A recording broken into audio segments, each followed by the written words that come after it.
Nung nakaraang daya mga boss, palyado si body. Kaya yung option ko, tignan ko yung nozzle niya. Pag bungad sa akin ang nozzle yan mga boss, oh. Yung bronze gasket niya dito banda, oh. Naputol na, pudpud na. Pero nakabaklas na rin. Nilinisan ko na rin yung loob. Mga boss, di na ako bibili, oh. Yan, oh. Kinuha ko dito. Kinahoy ko dito sa mga sirang, makina. Tsaka ito rin mga boss, oh. Malipis na, oh.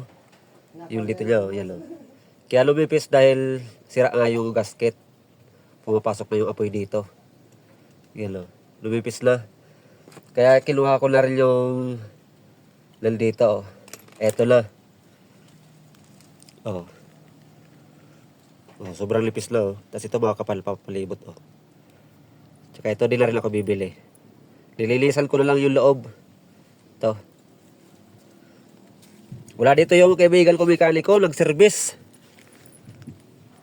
Iliwan niya to sa akin.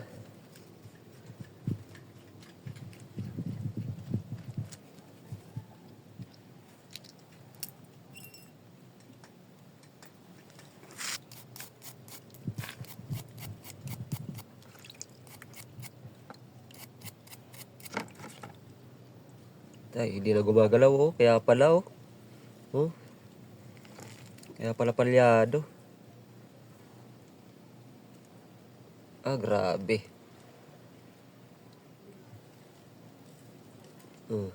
Ay.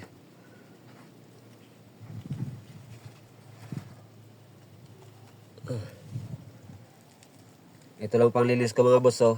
Humingi ako sa mekaniko ko. Metal polish. Dinala niya kasi yung metal polish niya. Binigyan lang ako ng konti.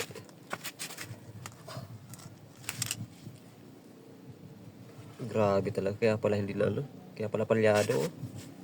Oh. Grabe sikip. Oops.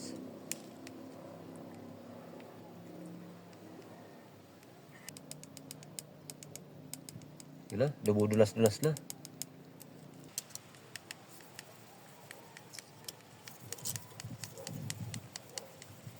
Mababalik pa kaya natin ito mga boss?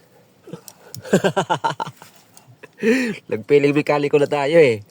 Oh. Nagliliit pa naman ng mga pyesa. Kaya pala palyado. Stock up na ito mga boss, oh. Ano ba yung ginagawa mo dyan, boss?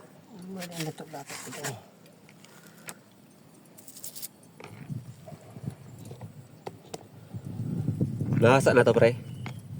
Busing, nasa na to? Hasa na.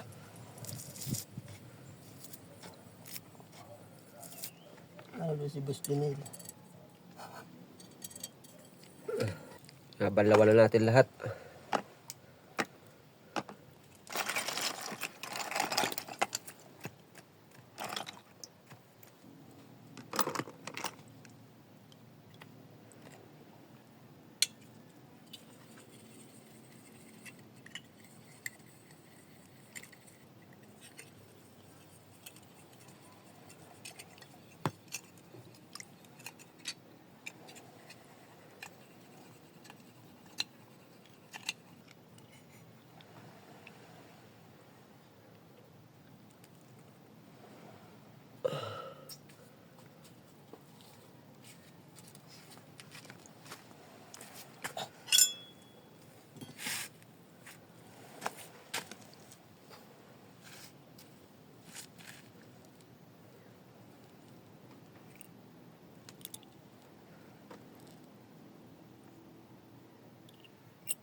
Mamaya ko na lagyan.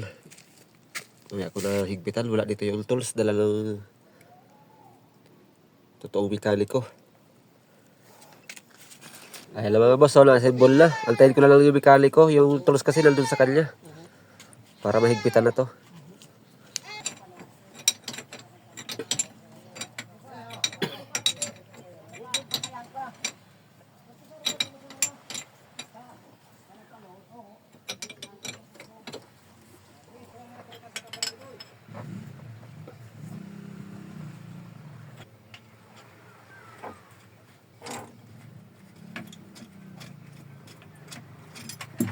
Okay.